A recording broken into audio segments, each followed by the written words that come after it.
Les 10 présidents africains les plus accros au pouvoir. À la veille des élections au Cameroun, Paul Biya est décrié par bon nombre de personnes sur le continent africain car il est candidat à sa propre succession, après 36 années au pouvoir. Mais le doyen des chefs d'État, en poste depuis 1982, ne bat pas tout à fait le record de longévité au pouvoir en Afrique, ni dans le monde, puisque le continent n'a pas le monopole en ce domaine. Pendant que sous d'autres cieux, la fonction présidentielle se limite à 2 mandats de 5 années au maximum, voici le top 10 des détenteurs des records de longévité au pouvoir.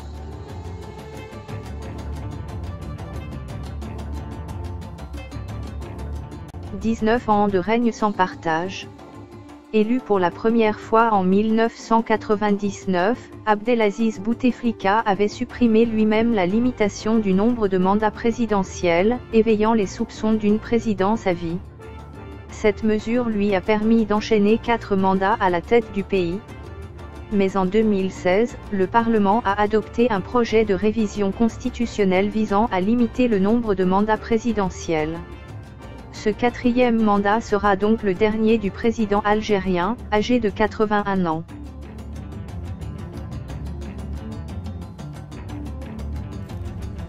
En 1993, l'Érythrée devient indépendant de l'Éthiopie et élit Isaias Afwerki à sa tête.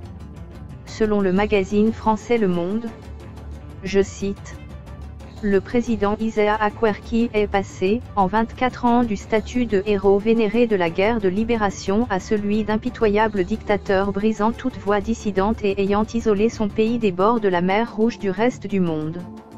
En 2015, un rapport évoque un système orwellien de surveillance de masse, où voisins et membres de la famille doivent rendre compte des activités des uns et des autres, où les personnes sont détenues pendant des années dans des conditions horribles sans même savoir pourquoi. L'homme d'État érythréen a 72 ans.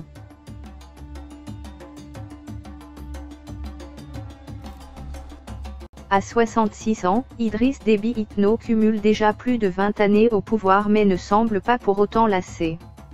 En 1990, par le biais d'un coup d'État, il chasse Hissène Habré avec l'appui de la France et prend immédiatement son siège. En 1991, il est nommé président de la République par le Mouvement patriotique de salut, MPS. Décrié dans son pays, le chef de l'État a su gagner la confiance des Occidentaux grâce à la lutte qu'il mène contre les terroristes. En 2016, il est réélu loin devant son adversaire, Saleh Kebzabo, pour un 5e mandat. Pour appuyer l'essor des petites et moyennes entreprises, ainsi que des start-up, le gouvernement a créé en 2011, l'Agence nationale des investissements et des exportations, ANIE, qui permet aux jeunes de créer une entreprise en moins de 3 jours. Ceci, compte tenu du fait que tous les services impliqués dans les procédures de création d'entreprise sont concentrés dans un lieu unique, ainsi que la baisse des frais de création d'entreprise.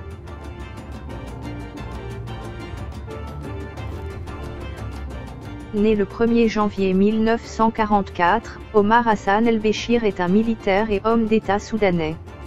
En 1989, le général Omar el-Béchir renverse le gouvernement élu du Premier ministre, Sadek al-Mahdi, et s'empare du pouvoir.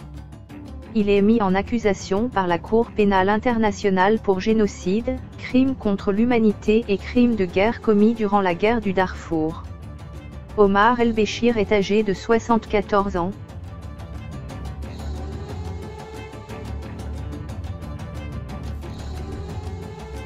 Cela fait près de 30 ans qu'il est au pouvoir, tenant le Kazakhstan d'une main de fer. Porté au pouvoir en 1990, Noursultan Nazarbayev cumule les mandats malgré les forces d'opposition existantes. Les dernières élections organisées en 2015 l'ont donné vainqueur avec 97,7% des suffrages. Actuellement âgé de 78 ans, Noursultan Nazarbayev est désigné par un panel d'ONG comme le dictateur de l'année pour son autoritarisme sans faille.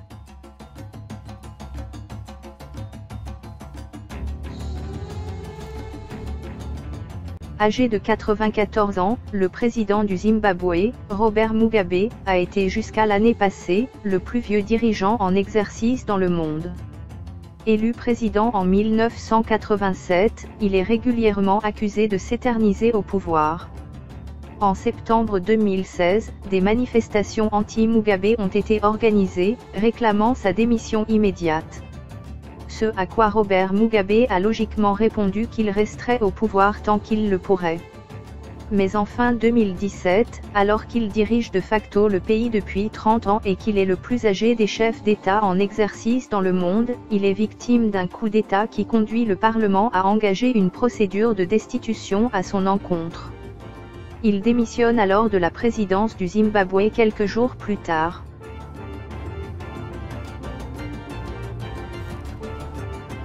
Porté au pouvoir par un coup d'État en 1986, Yoweri Museveni est président de l'Ouganda depuis plus de 30 ans. Depuis qu'il a pris le pouvoir, Museveni maintient un État militarisé, en s'attachant à restaurer la paix dans un pays meurtri par la guerre civile et à faire redémarrer une économie moribonde. Dès 1987, il abandonne ses principes marxistes pour passer un accord avec le Fonds monétaire international, FMI, et la Banque mondiale, et fait progressivement de l'Ouganda le bon élève du FMI en suivant les recommandations de l'institution financière. Il privatise ainsi donc l'Uganda Commercial Bank, la banque du peuple. Il est actuellement âgé de 74 ans.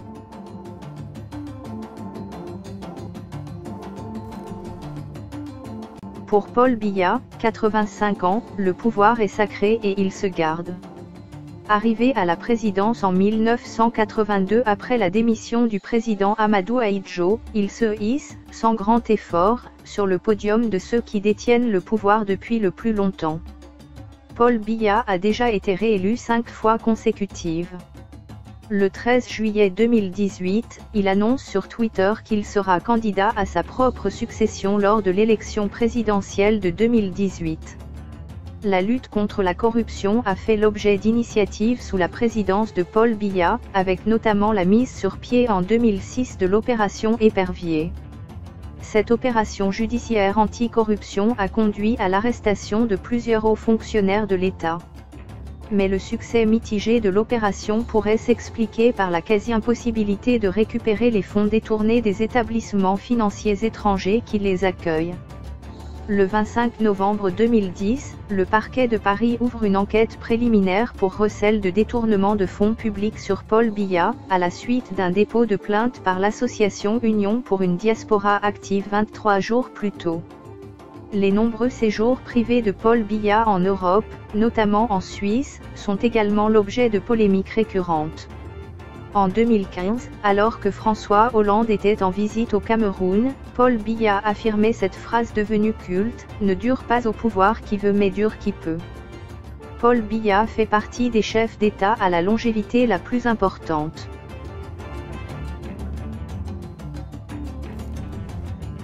Ancien rebelle marxiste, José Eduardo dos Santos, 76 ans, a régné d'une main de fer sur l'Angola de 1979 à 2017. L'an dernier, il décide de ne plus se représenter et cède le pouvoir à son ex-ministre de la Défense Lourenço. Mais il avait gardé les rênes de son parti politique, le tout-puissant MPLA, au pouvoir depuis l'indépendance en 1975. Sans surprise, les délégués du parti ont élu pour lui succéder João Lourenço, seul candidat, avec plus de 98% des voix. En choisissant pour dauphin un cacique de son régime, M. dos Santos pensait pouvoir couler une retraite paisible. Ses proches contrôlaient les secteurs stratégiques de l'économie, comme la compagnie pétrolière nationale confiée à sa milliardaire de fille Isabelle. Et ses fidèles dirigeaient l'armée et la police. Mais, à la surprise générale, celui qui était présenté comme le docile João Lourenço s'est vite affranchi de l'autorité de son prédécesseur en s'attaquant de front à son empire. Au nom de la relance d'une économie en crise et de la lutte contre la corruption, il a limogé Isabel dos Santos de la direction de la Sonangol et son demi-frère José Filomeno, dit Zenu, de celle du Fonds souverain du pays. En quelques mois, la plupart des proches du clan dos Santos ont été méthodiquement écartés de la tête des institutions, des entreprises publiques et du parti. Ce grand ménage a vivement irrité l'ancien président. Les changements sont nécessaires mais ne devraient pas être aussi radicaux, avait lancé M. dos Santos en décembre dernier.